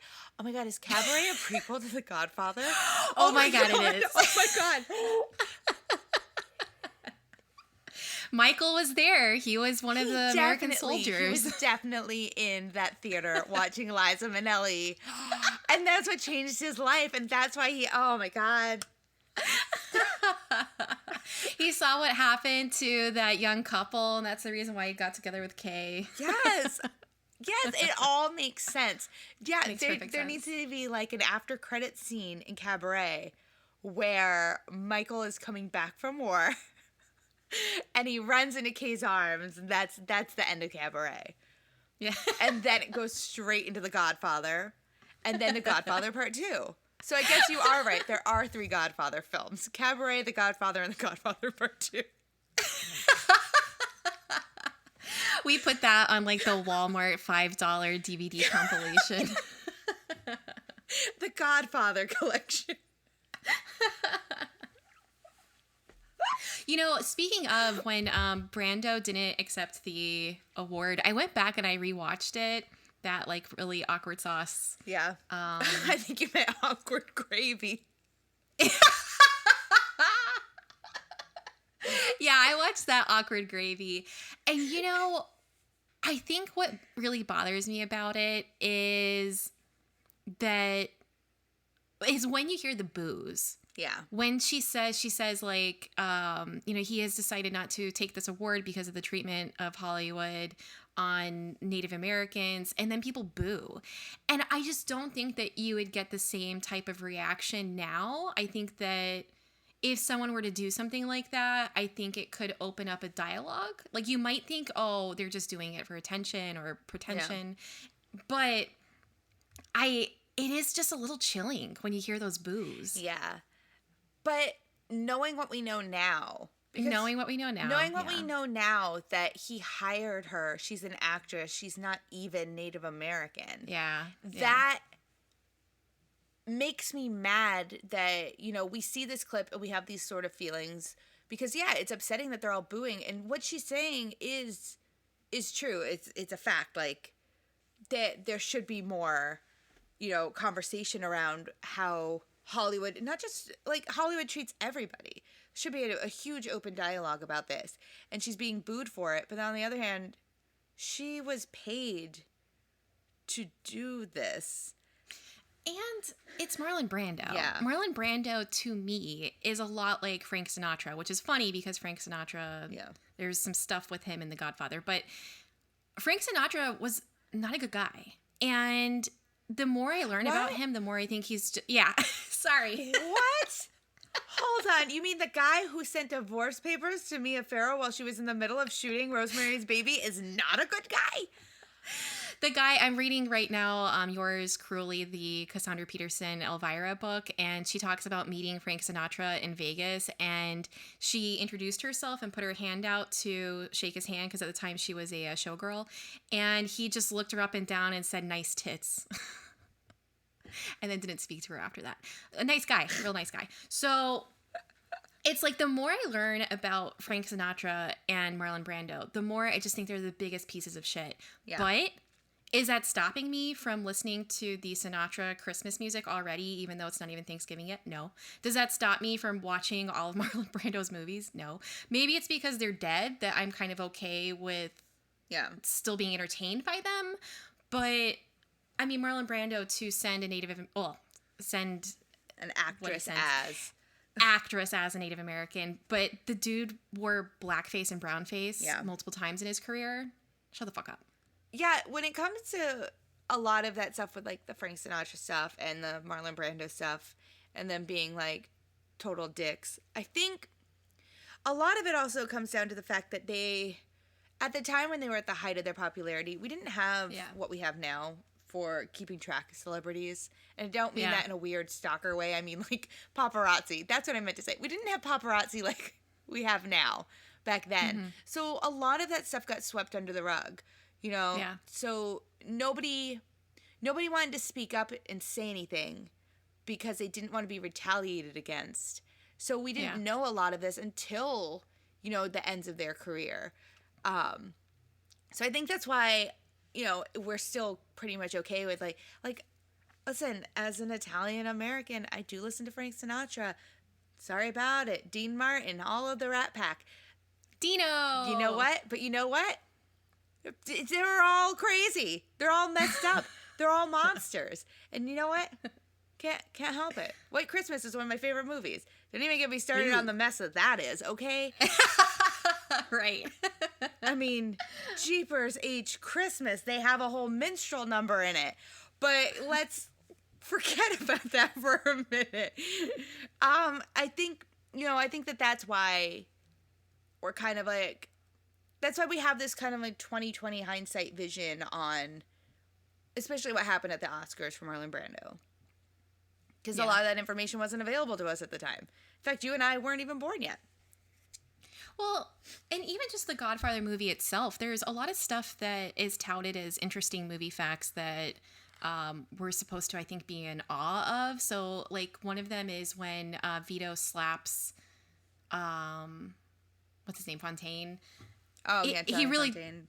Yeah, he really did slap him, and it wasn't part of the script. It was just something that he decided to do, like, in the middle of the scene. And when the guy finds the horse head in the bed, it was a real horse head, and they did not tell him it was already in the bed yet. And that stuff's all whatever, but it's just, like, this funny thing that I keep running into, particularly with these 70s movies, for some fucking reason they didn't think actors could do their job and act. Like, you have to make it real. And I get that, but I think it's better suited when an accident happens and then an actor keeps going rather than an actor completely breaches a coworker's, boundaries by violating them. I don't know that is something that should be heralded. Yeah. I mean, that's something that we're talking about now in Hollywood with the Alec Baldwin situation, and we won't go into it, but it is true that there seems to be this idea that actors can't act. So everything has to be real, and it just doesn't have to be that way. I mean, when it comes to the trivia for The Godfather, the only thing we should tell people about is the fact that Marlon Brando, in the scene where he comes home from the hospital, they're supposed to carry him in his bed up the stairs. And that's I do like this. This is the only trivia I like about this movie. As a prank, he put weights under his body, so they all had to carry him as like a 40,000-pound individual up these stairs, and he made him do those takes like 3 or 4 times. You know, those guys are like, oh, we knew that Brando gained some weight, but Jesus Christ. I just want to see them like bring him up the stairs and they're all like, oh Jesus, and Marlon Brando just with a stupid look on his face takes the weights out from his back and goes, ta-da! Oh, that Brando! I do like that one. I think that one's really funny. What a dick. It just makes me laugh so much to think about him just laying there like trying not to giggle while everyone around him's like, ugh. I would blow the whole thing. I'd be in that bed and I'd be like, take me upstairs. And they'd go to lift me and I could hear them all like wincing. I'd be like, You know who I don't particularly like as an actor, except an elf? I just gave it away. James Caan. Yeah. I don't know. There's something about him and his son, too, that I don't know if I like them. I don't know. There's just like this smarminess to him that I don't appreciate. But I think that's why he was perfect for Sonny. He is perfect for Sonny. Because Sonny, page to screen, I said it again, he is smarmy and he's like not a good guy, and you just like and he plays him so well. He plays him so well. He plays him so well that when he dies, you're kind of like, oh, that's kind of sad, but also like, eh. You know what I mean? You're like, well, at least it wasn't Michael. I mean, talking about the sons real quick, I will say it's interesting that the movie completely disregards the fact that there is a third son. Mm-hmm. Because he seems to, as soon as Vito is shot, he disappears until suddenly we're in Vegas. They barely bring up the fact that they sent him there. But in the book, he goes through some super traumatic PTSD, and he is literally shell-shocked by what happened. Right. And I think that should have been in the movie too, just a little bit. But and I think about you talk about him having PTSD, how we made fun of these guys talking about their dicks and they don't treat women very well. But also there's a mental health crisis with the Corleone family. Yeah. Like, to have someone like Johnny Fontaine, who he had his heart broken. Like, very early on in the book, you see him talking to his, current lady. And when she it's almost funny. It's not funny, but it's almost funny. When she walks in the room, he goes like, "Where the fuck were you?" And she's like, "Out fucking." And then he beats the shit out of her, and she's laughing when he does it, and she's just like, "Not the face, because I have to film tomorrow." And she's almost enjoying it. Like, she almost likes fucking with him. Yeah. And I am not a proponent for hitting women. Don't do it. It's real bad. You're a piece of shit if you do. But at the same time, like, you kind of feel bad for him. Even though he is beating a woman, you feel kind of bad for him because she's also kind of being real shitty to him. Yeah. And then he doesn't really get any type of, relief from Vito. Instead, Vito just tells him to buck up and he's going to take care of it, and then complains that he didn't come to him earlier. And then, you've got someone who's dealing with this horrible thing that happened, and none of them are actually getting any type of support. They're just told to be a man and get over it. Yeah, definitely the subscript for The Godfather should be like, AKA, man up. Yeah. But it's true. Every time something horrible happens, they're kind of just like, brush it aside. We're not going to talk about it. Move on to the next thing. Yeah. And it is sad and it's depressing. Like we have Fredo, who watches his dad get shot 6 times, assumes it's all his fault, and instead of them sitting him down and being like, "Listen, everything's fine. Dad's alive. Everything's great." They're like, "You know where you should go? Vegas." And then in the book, they're all like, what do you mean he has like gonorrhea all the time? He's just sleeping with all of these women all the time. Well, how else is he supposed to deal with this? He doesn't know. He knows that there is something wrong and he doesn't know how to fix it. And he just assumes sleeping with women will fix it. Right. And it's a problem. There is a very big issue with feelings in the book.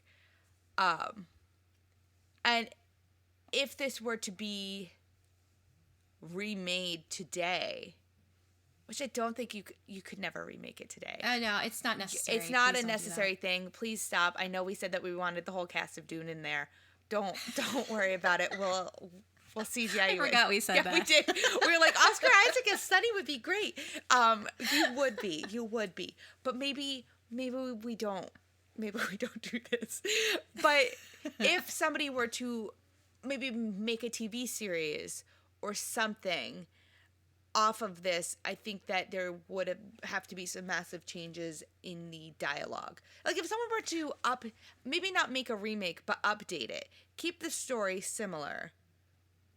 The basic I did see that I think Paramount Plus is going to do a behind the scenes, like, making of the Godfather TV show, which that sounds cool. I'll watch it. But even though Paramount Plus is a horrible streaming service, it's really shitty. They were filming that and they had to stop filming. Yeah, because someone put the health and safety of everybody at risk. I'm not going to name names, but you can just imagine walking a mile in his shoes. But we won't tell you about it. No. Miles, tell her. Shh. It's a secret. What? It's a secret. So he gave everybody COVID. We'll see if that happens. But I did see that there was reportedly a Godfather Part 3 in the works, and that Paramount did get the rights back, so they have the option to continue with more The Godfather. What more can you do? I don't know. My guess would probably be if they want to try to reboot it, but I don't know why. Like, it's a pretty perfect movie. There's nothing I would change about it. I don't understand the obsession with going back and remaking good movies. Go back and remake, like, Battle Beyond the Stars. That's a shitty movie. Do that one. Don't remake the good stuff. Yeah, leave the good stuff alone. Yeah. That should be, you know what? This is the hill I'm going to die on this episode. Leave the good stuff alone. It's fine.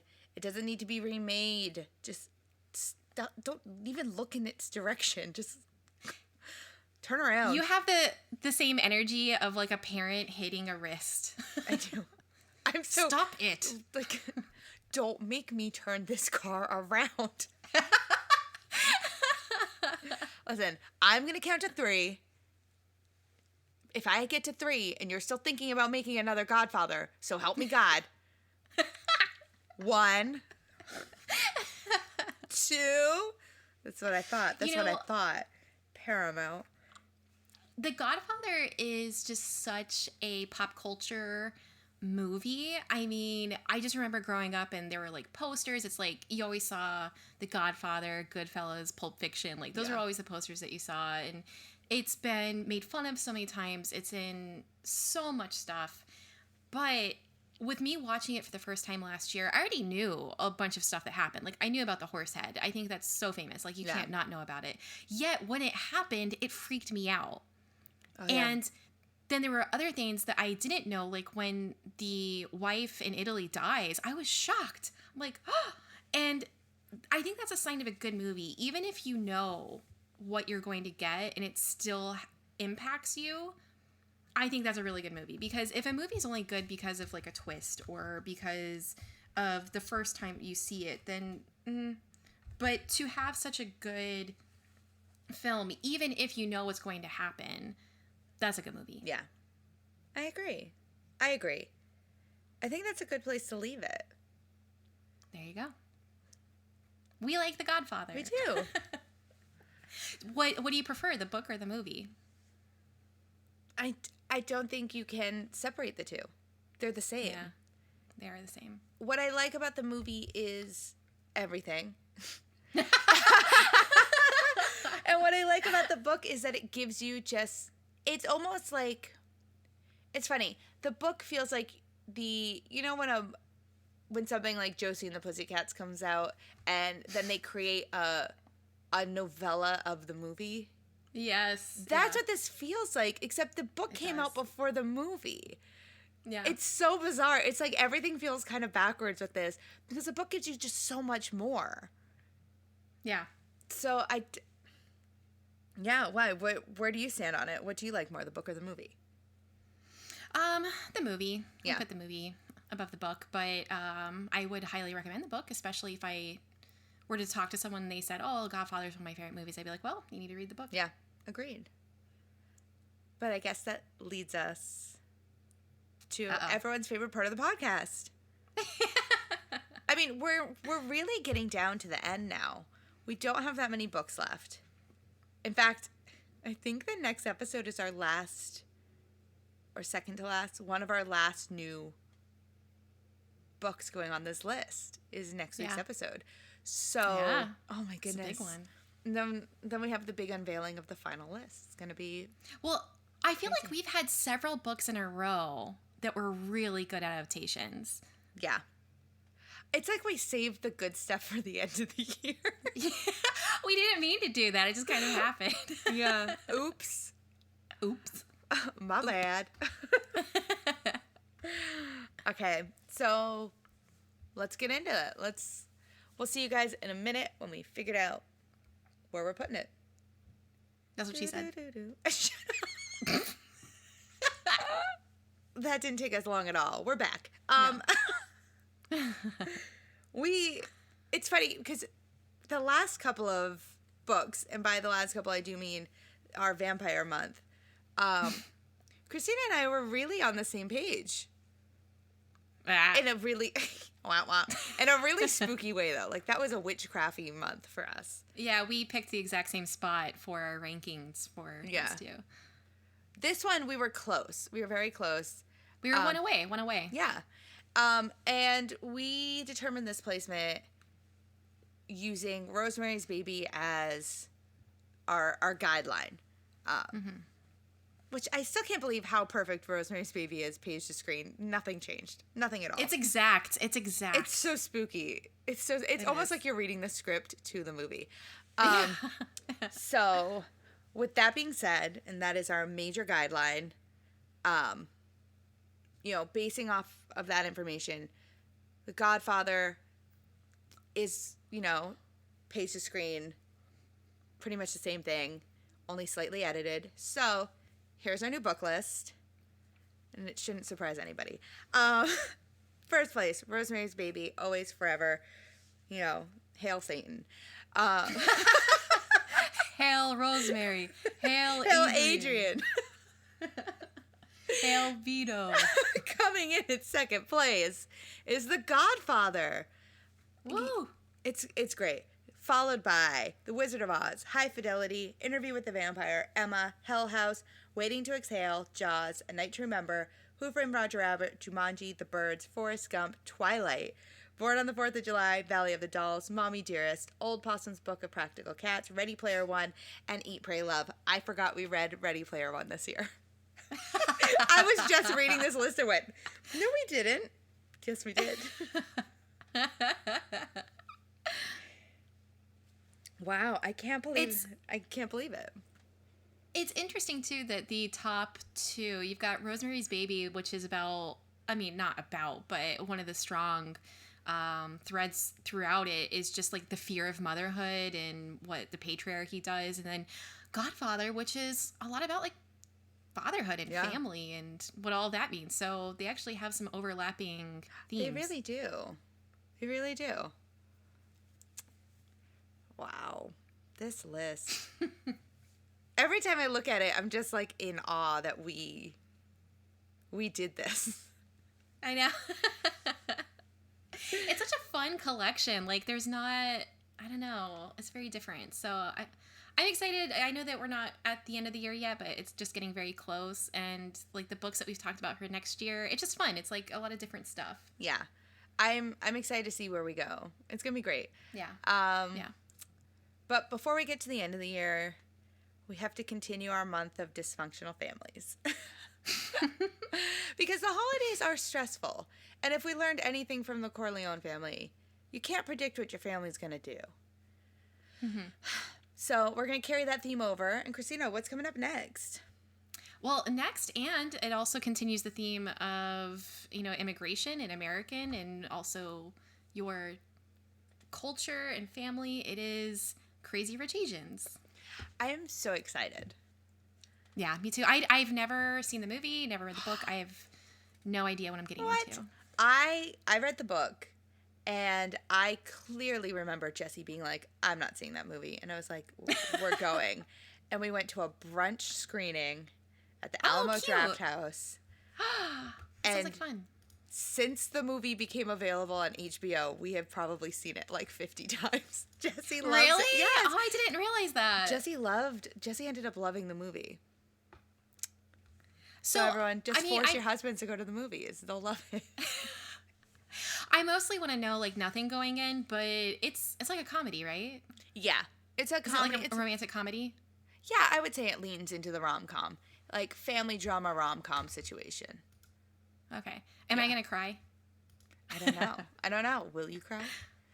I will say what I loved about the movie is you get a great view of the city, and it just made, every time I watch it, I'm like, I'm just gonna get on a flight and go to a night market and no one's ever gonna see me again. Just like leave me alone. Yeah. So I'm excited for you to see it. I'm excited to hear everything you think about it. There's some really funny scenes, some beautiful scenes. Oh, I'm ready. I'm excited. I mean, I know I have other stuff I need to watch today because you told me already before we started recording that I need to watch some stuff. You do. But I kind of want to watch this now. Now that I'm thinking about it, I'm thinking about some scenes in the movie and I'm like, oh, I want to watch this. I want to watch this right now. Yeah. But yeah, I think this is fun. I really like this idea that we've been theming out these months. Yeah, it's fun. This is good. So hopefully, to everyone listening, you guys will feel the joy and the love and feel like your families aren't as crazy when we're done with Crazy Rich Asians. Yeah, and, once again, thank you for listening. And hopefully enjoying it. Thank you to Jesse. Yes. Thank you, Jessie, for all of the audio help. We always need it. Always. And thanks, as always, to my all-American girl, Kristina. Aw, thank you to the girl next door, Nikki. And I guess we leave you with these parting words today, everyone. You know, leave the gun, take the cannoli. Yes. I wrote that down and I didn't get a way to squeeze it into the podcast. I'm so happy you did. Listen, if you learned anything from The Godfather, that's the one, okay? Leave the gun, take the cannoli. Oh, man. So good. I think we're both going to go eat some pasta now. So, thanks, God, everyone. I need pasta in my body now. With sauce. Yes. Gravy. Extra gravy for me, please. Gross. Okay. On that note, now we're gone. Bye. Bye. Bye.